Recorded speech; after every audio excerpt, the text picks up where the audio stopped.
Stephen Speak, the podcast about everything and nothing. Don't forget to subscribe. Hello, welcome to Stephen Speak, episode 17. 17.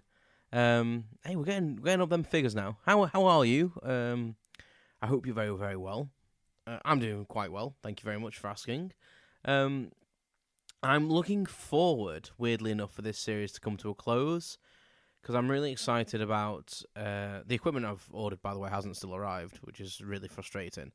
But I'm really excited about the new series starting and just having a bit of a revamp and a rethink about how I do stuff. So I know I've banged on about that a lot, but keep contributing as well on social media, because it really makes a massive difference to me as well. I like getting your feedback. I love what you guys think, and I probably should post on there more often, but it's a lot for my mind to take, to be honest. It's a lot to deal with. But I'm going to try and... Well, I am going to come up with a timetable of the way I'm going to produce the show going forward. I've said this before, so in the last Stephen Speak, Extra Speak, so go and have a listen to that. Things may change a little bit going forward, but I've got a couple of guests lined up. Really excited about that. And I'm hoping to potentially have about 4 or 5 guests for the next series at least. Not sure the timetable then. Not sure whether it's going to be an Extra Speak thing or not, but, we shall see. We shall see. Anyway, today's episode, again, is completely unplanned, but I realised I'd not done an episode about my brother. And I've not really mentioned him too much, I don't think. But yeah, my brother's called Gavin, and as my dad and my mother have had their own episodes, again, not closely spaced together because I didn't want it to be like mum, dad, brother kind of episodes, but I thought I would chat about like siblings and having a brother myself, and what that means and how that has affected me growing up. And yeah, and I'm sure a lot of you can relate. I'm sure a lot of you out there have siblings, and if you don't, you'll know people with siblings, and you've probably heard similar stories. But yeah, so I've got a brother. He's older than me. He's about 5.5 years older than me. I was born in October, and he's born in May. So he's like 5 and a bit months. He's literally like 5.5 months older, pretty much exactly, really. We were both born on the 8th, October and May. I'm the October. And, yeah, so it was kind of nice having an older brother. But sometimes I think, when I was very young and he was getting to the point where he was a teenager, didn't really want his younger brother hanging around. And that could cause some strain, I think, when you're a toddler, when he was a toddler and he's just finding his own feet and probably finding his own independence. Suddenly his baby brother comes along and takes the shine, takes the limelight off him, takes the shine off things that he's learning and things like that. And it's probably hard for him, to be fair. And I'm sorry, Gavin, for all the shitty things I did to you, because as much as you did things to me, I was vengeful as well. And I think sometimes, I'll tell a few stories in a while, but I think sometimes the things that I did weren't always out of malice. I think sometimes my curiosity got the better of me, or just wanting to borrow your stuff. And yeah, things got out of hand, and maybe I wasn't really thinking. But yeah, I'll come back to that. I've got a couple of things specifically in mind for that. But he got his own back as well, being the big brother, being my big brother, and being older than me, and for a long period of time being the stronger out of the two of us. Yeah, he got the upper hand a lot of the time physically, I would say. But I'd like to say that my mental agility helped me out occasionally. But yeah, it's a wonderful thing having a brother. If I think if you've got a brother, you've always got a friend. Well, I know people do fall out, but I think me and my brother, I think no matter when we see different, we don't see eye to eye and stuff. We always come round. I could never see us not getting on, or properly falling out. He doesn't live in the same town as me. He lives in the lovely Shropshire County, and in a place called Shrewsbury, but it's really Shrewsbury. Yeah, so he lives there and he has done for a considerable amount of time, and it's not too far away, but it's like an hour's journey, so an hour there and back. So I don't get to see him as much as I would like, and we do get on, but like that's not always been the case. When we were kids, we were, I'd probably say 90% at each other's throat, and I would say it's very rare when we fall out, really, I think. And even if it is we fall out, it's normally like a bit of a spat, and then we just go, oh, never mind, just crack on, we're adults kind of thing. And I don't really think we fell out too much in the last, 20 years, really, since we've been adults. But yeah, I think it's weird having a sibling. Well, it's not weird, it's just like, I think when you have friends and you have, really close friends, but it's different when you have a brother or a sister. I think obviously I can only speak from having a brother because that's all I can reference. But yeah, I think it's like it's a connection to your past, and they're really the only ones that can see it from your view about how your parents raised you as well. So when you can relate to your childhood, as much as like you can talk to your friends or your partners and stuff about being a child, they were in different households, so it's literally a connection to the past. And obviously when your parents do pass away, that's that person that lived through that time with you and had that connection, and you can recall very specific things with them, and that you can do with no one else, really. As morbid as that sounds, but I think what I'm getting at is like that person knows what it's like to be you, but from a slightly different angle. Because let's face it, all our parents do the best jobs they can, and kids are arseholes a lot of the time. They find the way, they think they know better. They have that. The brains are wired up to literally have no sense of self-preservation or to really see past their own actions, and that's a scientific fact, Jack.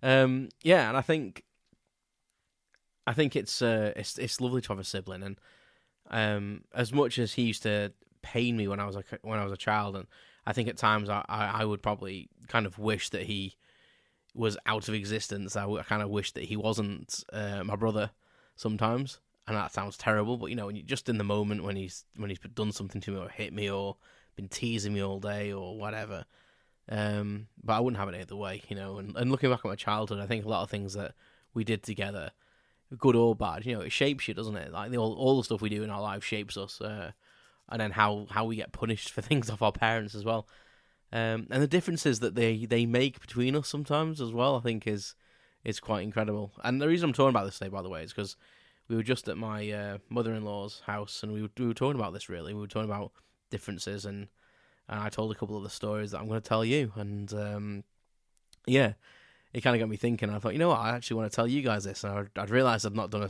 an episode on Gavin yet, and I was planning to. And today's as good as any. So, so basically... So I'm 39 this year, and Gavin was 40. I don't want to get his age wrong. 42 this year. So, so we get like closer in age at some points of the year, and then we spread out again when he has another birthday and stuff like that. So, is that right? What year is it? 2022. He was born in 1978, and I was born in 1983. So, yes, there's it 4.5 years? No, it's 5.5, isn't it? Oh my god.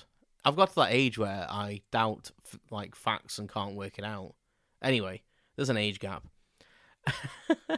So I'm trying to think now. It's really got me stuck. I was going to carry on speaking then, but I'm trying to think. So he was born in May 78. So 5 years would be 83. Yeah, so it's 5 years, 5.5. He was 5.5 when I was born. Yes, that's right.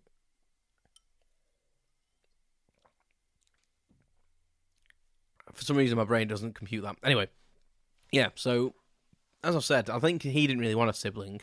My mum and dad had been trying for a second child for a while, and unfortunately, there was quite a few miscarriages and such things. And I think I was the last ditch attempt at, having a second child. So it's and I can't because I've not been on that.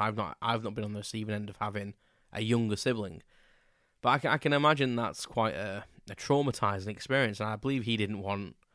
I'm not sure whether he wanted a baby sister. I think he would probably prefer a baby sister, And sometimes, if you ask him, he probably says he got a baby sister. But yeah, I think he was quite against it and was quite jealous when I came along and resentful and I can get that, as a child, and someone's taking the limelight off you, and it must be pretty tough. Luckily, I've never experienced that apart from just good old jealousy and stuff like that. But I don't think he realizes how much I look up to him and did all the way through my my childhood. As much as I tortured him, a lot of the time it's because I wanted to be like him. I wanted to do the things he was doing. So when I saw my dad giving him like responsibilities in the garden, for example, like he was trusted to cut the lawn with the electric or eventually a petrol mower. Like I was deemed like too young to do that, but I always wanted to keep up with him. It felt like a challenge. So like, I wanted to cut the lawn as well, and I wanted to use the petrol mower, but I was always like relegated to like weeding or just menial tasks like that. I wasn't allowed to use heavy machinery. And that really knocked me when I was a kid. Like, I thought, well, I can do what he does. I probably couldn't, though. That's the thing. And, you like to think you can do these things, but you can't. And it's just stuff like that. I think that it really kind of accelerated me, I think, maturity-wise. I still look like a child. I've said in these podcasts before, like, my physical look was always quite young until I probably left school, to be honest. But mentally, I was always quite mature, trying to be like him, but also I was also I used to love playing with toys and stuff like that as well. So I think when he was around, I was always striving to be maturer, a more mature, is that a word? A more mature person. And then when he wasn't, I think I kind of settled down a bit. I'll just play with my toys and stuff like that. Yeah, and I was always trying to tag along with his mates and stuff like that.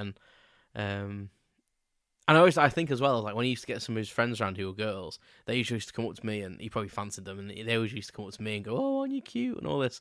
And I know that pissed him off because I think he wanted them to be like, hanging around him, and they used to come up to me and hug me and stuff like that. And it was obvious, like, and growing up and being in that situation, being in that similar situation when you fancy a girl and you think, "Oh, I just want you to like hug me or sit near me," and they used to do that to me. They'd come around and they'd hug me and stuff like that. And at my age, like when I was like a kid, I didn't want that. I was like, "Get off me," like But just because I knew he hated it, I'd play up to it a little bit and hug them back and be like, "Oh yeah," like that, yeah.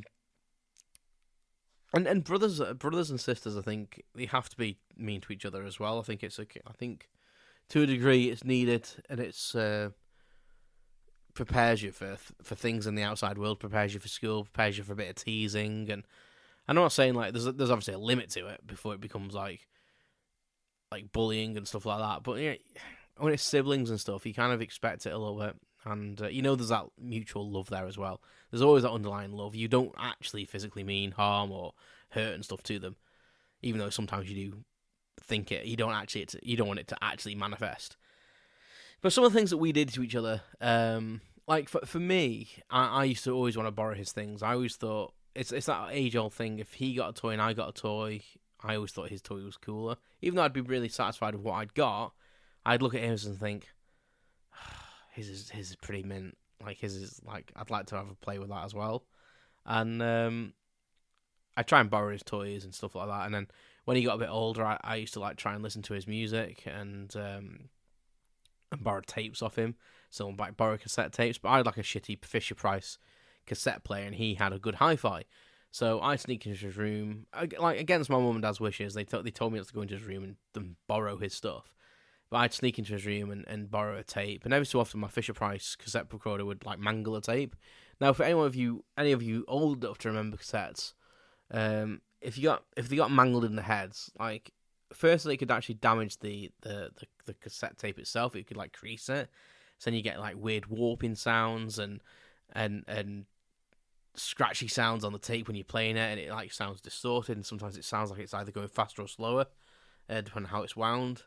And it would all untangle as well, so sometimes it wouldn't feed back into the tape. It would carry on unreeling kind of thing. So you take your cassette out and there'd be like loads of bloody cassette tape everywhere, and you have to put like a pen or a pencil into one of the reels and twist and reel it all back in. And I damaged quite a lot of his tapes like that, and I think looking back now that the way my brain works is I sometimes didn't see the end point. Maybe it was kind of because I was young, but also about like I think how understanding of what my brain is like now, that I'd borrow his tape, and even though I'd mangled one last time, I was under the impression that I can't expect that to happen again, even though it normally would, because I wasn't very careful, and I wouldn't check the cassettes were properly wound before they put them in. If they were a bit loose, I'd just shove them in anyway. But then I'd be curious about why it had done it, and I like to take things apart. I remember one day I thought, well, I can fix it. I can fix this cassette because it had really, really badly unwound. And in my brain, instead of putting a pencil in and winding it, it would be quicker if I knew my brother had a set of really tiny screwdriver set. So I thought in my brain it would be quicker if I just undid the cassette, all the screws on the cassette, opened the cassette up, took the reel out, wound it all back in onto the reel, and anyone that's ever opened a cassette knows that this doesn't work. Well, not when you're a 7-year-old child anyway. You have to have a bit more finesse. And I just completely fucked this tape up, unscrewed it all, and I think it was only really until my mum was coming upstairs and I saw her face that I looked down and went, "Oh yeah, you're right. I've buggered this up completely." And it amazes me now that that was what my train of thought was, that I didn't actually see the outcome of that, and genuinely thought I could fix it, like confidence abound, but no.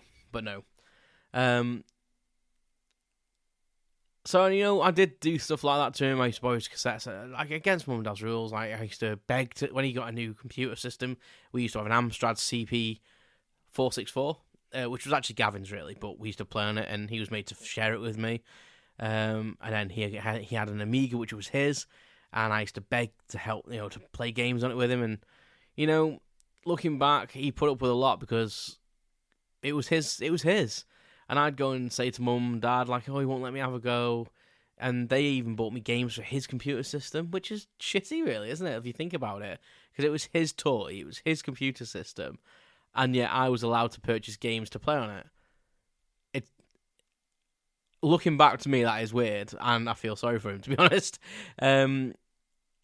And I used to sit and whine it, but I used to sit and watch him playing it for hours, because I thought, again, I had this like massive esteem for him, and wanted to be like him, and watching him play games, because he was better than me, because like sometimes he understood the games better than I did, because I was younger, and sometimes he just had more practice on them, and I used to like be really impressed, and we had some good times actually we had some really good times on the computer,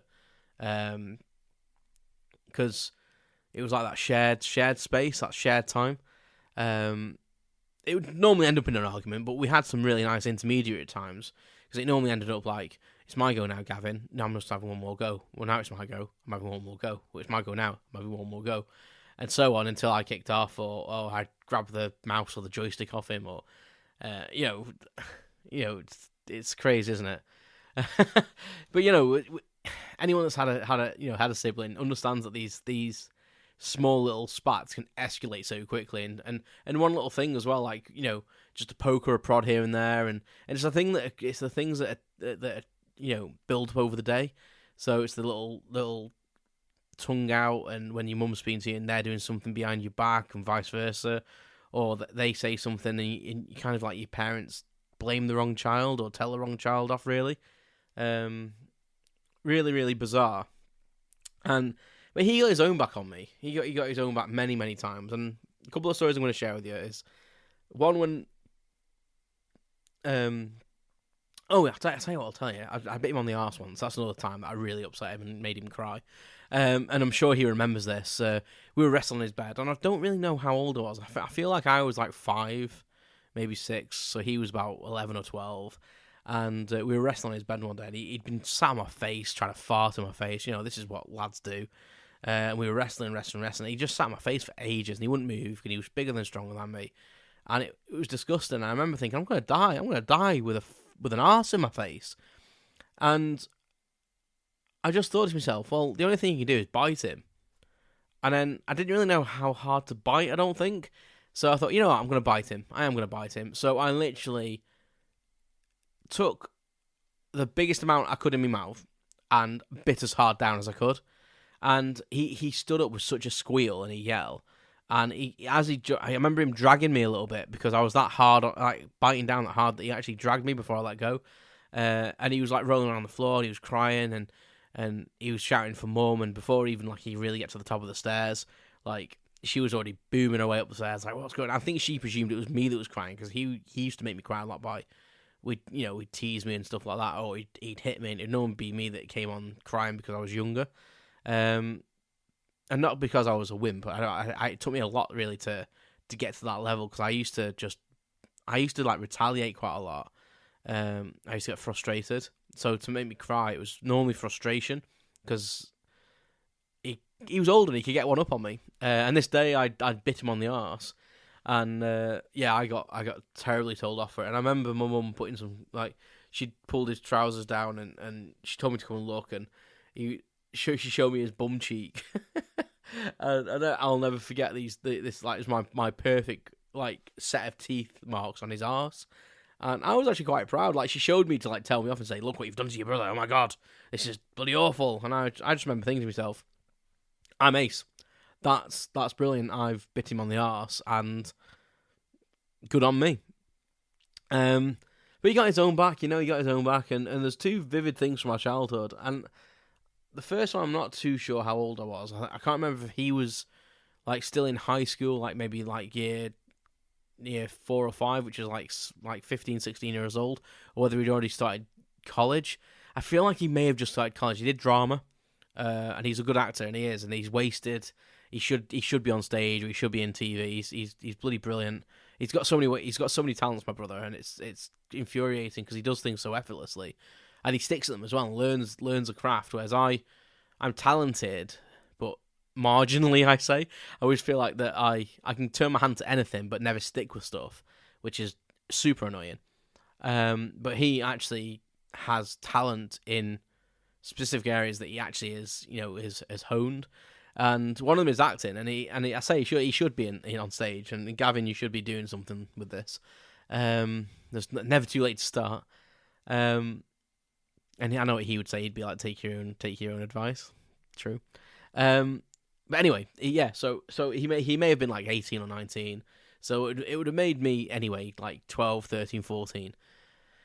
And what he did is he pretended to die. And when I say pretended to die, I mean like he was acting the shit out of this. Like, what? Again, we were wrestling.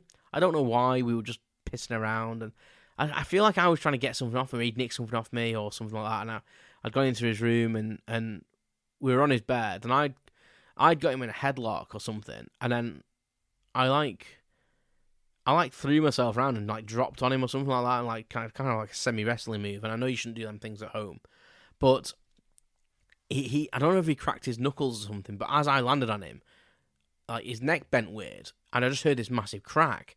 And I don't even know if it was the bed or something, or whether it was his knuckles, but it was this massive crack, and he kind of like went limp. And I thought I'd won initially. I was like, oh yes, I've got him, like I'm gonna get my thing back, or whatever it was we were fighting about, or whatever. And then because he had gone limp, I kind of like released my grip and got up, and he was literally like eyes wide, just like dead staring, neck in a weird. He was like leaning against the wall a little bit, neck in a weird position, like an uncomfortable position to hold as well. And I remember just going like, Gavin, you alright? You alright? Are you alright? And then like kind of like nervously laughing. And I retreated into my room. I went, oh well, whatever, piss off kind of thing. And I went into my room and carried on doing whatever I was doing, but with one ear on his bedroom, and I couldn't hear any movement. And there was in the back of my head going, if you like really hurt him, if you killed him. And I shouldn't laugh really, but because it was terrifying. But I went back into his room maybe about 5-10 minutes later. He was still in the exact same position, eyes wide, dead, like dead-eyed. And I was thinking, he can't hold that for that long, can he? I mean, that's like some serious dedication to this. So I kind of prodded him a bit, and I was like, Gavin, just like stop it now, like just stop it. Like I know you're applying your acting techniques you're learning and all this sort of stuff. I went back into my room again, came back out again, and I must have done that like 2 or 3 times. And then eventually, like the 3rd or 4th time I did it, I was just like pretty panicky by this point. I was thinking, have I actually killed my older brother? Have I killed him? Have I like snapped his neck? And throughout this, like, it must have been like 20-30 minute period of time, I, the panic was setting in, and I felt ill. And I just remember that I can feel it now. Actually, it was just a bit traumatizing, if I'm honest with you. And I remember just thinking, like, "Oh my god, I've killed my brother." And I was trying to shake him and stuff, but honestly, his dedication to this was amazing. He just didn't move, and so I was just like, "I'm just gonna have to call someone on. I'm gonna call mum and dad, or well, what's the first thing you do?" I thought, well, an ambulance is the first thing, isn't it? If you think someone's injured or dead, you call paramedics. So I was narrating everything out loud as well, because I thought, well, if it's in my own head, he can't hear what I'm saying. So I was narrating stuff as well, going, "Oh well, yeah, mum and dad's gonna go mad if they know you've like pretended to die and all this, like trying to get a reaction out of him." And eventually, I was like, "Gavin, like, can you snap out of it, please? Like, I'm really scared now." Blah blah blah. And I was like, "I'm gonna have to call an ambulance. I'm gonna go downstairs and call an ambulance. I'm gonna call mum and dad." And I got downstairs. I was walking downstairs. And I was shouting back upstairs, going, "I'm gonna phone him. I'm gonna phone him. He better snap out of it." And I was really hopeful that he would. I was thinking, "Oh my god, please, just be pretending." And I thought, he isn't, is he? He's frigging dead. I've killed him. And I was like crying. I started crying, and I picked up the phone receiver, and I was like, "Gavin, I'm phoning on." And he just jumped out of bed and went, "Oh my god, don't! I'm only joking." I went, I ran straight upstairs and I was like, "I'm gonna kill you." Irony. And yeah, but it's just like that moment, I was so relieved. But I was also kind of in awe of him as well. Like, because the dedication to do what he did was astounding in my eyes, even though I was super pissed off with him. But, I mean, that's some dedication, isn't it? Like, you know, to like, pretend to be dead for, like, half an hour just to get one over on your brother, to you know, to scare him. Pretty impressive, really. And yeah, and another... So, you know, he did get his own back. I mean, I was better, and that's extreme, isn't it? Like, you know, I think that's quite an extreme thing to do. I mean, I think when I told Sarah about that, she was like, "Wow, that's..." Yeah, and she's got, like, an older brother, so she's, like, the younger sibling like I am. But I'm suppose the dynamic between a female and a male is slightly different. But, yeah, and then another time that... I mean, don't get me wrong, I've probably done loads and loads of bad things to him, but I don't think you really remember the things that you did to other people as much. I remember the cassette stuff quite vividly, and my other interplay on his computers. One of the other things he did to me, though, which looking back again was quite funny, is he went through a phase. There was a phase of a few days where he was trying to lock me in the garage I can't remember why, for whatever reason, and he asked me to go and get something, and I completely forgot he'd got this like weird fetish to lock me in the garage, and I'd left the keys in the conservatory and walked into the garage. And he ran out behind me and locked me in. And he was like laughing at me through the window. And we had one of these old cement garages, so it was like had like one of them like textured stone walls down one side and double doors with each door had two windows in. And it was set back from the house. We lived in a semi-detached house. We had a conservatory, and it was set back from like slightly staggered from the house for about 20 meters, about 20 foot, so like 3 or 4 meters away from the house. Yeah, and he just laughed through the window and was like, "Right, see you later, bye bye, I'm going back to my room, and I was like, "Well, can you let me out?" And he was like, "Oh, maybe." And I thought, you know what, I'm not even that arse, like, he'll get bored after a bit.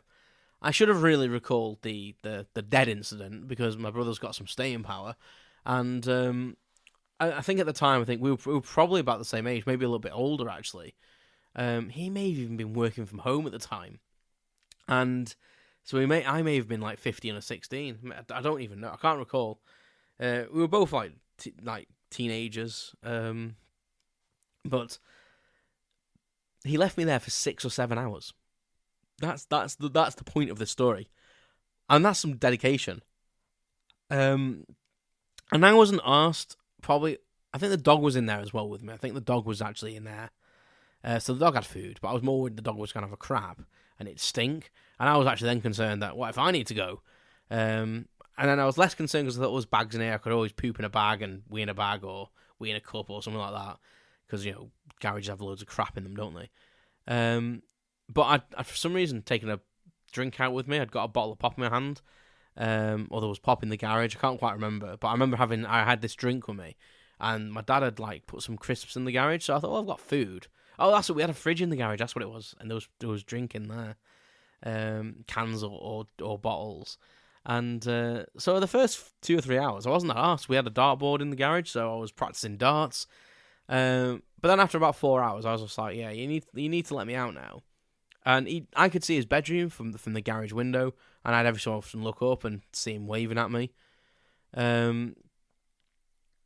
Yeah, and after about 6 hours, he'd let me out. And the annoying thing is, when my mum and dad got in, I told them straight away, because I thought, I'm not having that. Like, he's wasted my whole day. Like, I've been in the bloody garage for like 5, 6, 7 hours. I think it was about 6 hours, I think. So would the dog. And I told my mum and dad when they came in, from wherever they'd been out all day shopping, garden centering it as people do. And I was the one who got told off. Like, they were like, why are you messing around? Blah, why are you messing around in the garage? I was like, he locked me in the garage. And then a couple of days later, my dad had realised that I drank the pop and eaten the crisps, and I got a slap around the head for that, because I ate quite a lot of crisps and I drank quite a lot of pop. And I was thinking, he locked me in a garage for 6 hours. And what the funniest thing was about that story was, like, probably about a month later, I was in the garage with my dad, and we were going to cut the grass, and he used to keep his lawnmower in the garage, and he decided to open the second door, which was bolted at the top and the bottom. And the garage door was shut too, so it wasn't like on a bolt, it wasn't on a latch or anything, but it was closed. And he unbolted the top and the bottom, and he just pushed that one, and it actually opened the other one. And I looked at it, and I was like, shit. So I said to my dad, does that work when the door's shut and locked? And he went, I don't know. So after you got the lawnmower out, I put the bolts on, shut the door, because you could lock the garage from the inside as well. Locked it, undid the bolts and pushed it, and the garage doors opened. So I'd been in the garage about 3 or 4 weeks before for 6 hours, and I could have at any time just undid them bolts on the second door and pushed the door open. I was contemplating smashing windows and everything, but wouldn't dare, because of my dad would have killed me. But it kind of made me laugh. But yeah, I think that was more of an amusing part for me, because I was just thinking, Jesus. But he never locked me in the garage for any length of time again. He did it months later, and I didn't tell him I could get out of the garage. And he actually went out. I was being a bit of an arsehole to him, and I think he physically carried me to the garage. We were wrestling, and he pushed me in there. And it took a while, but he got me in there, and he managed to lock it, and I was like, shit, he's done it again. And I thought, well, it's actually all right, because I can just open the garage. So I sat there, and he was like hanging around for a bit. And then he came to the door, and he went, I'm going out. And I was like, what do you mean you're going out? And I saw him leave, and I think he was driving at the time. He went out in his car, and I thought, what a twat. Like, he knows I can't get out of here. So, well, I could, obviously. So I let myself out. Waited about 10 minutes, because I thought I didn't want him coming back and seeing what I was doing. So I waited about 5-10 minutes. Let myself out with this new door technique that I'd found. Locked the door. He hadn't taken the garage keys with him. He'd left them in the house. So locked it again and just went up to my room. And when he came in about an hour later, he was so pissed off, and he was completely like unaware of how I'd done it. He was like, how the hell did you get that? And he thought I'd had a key cut.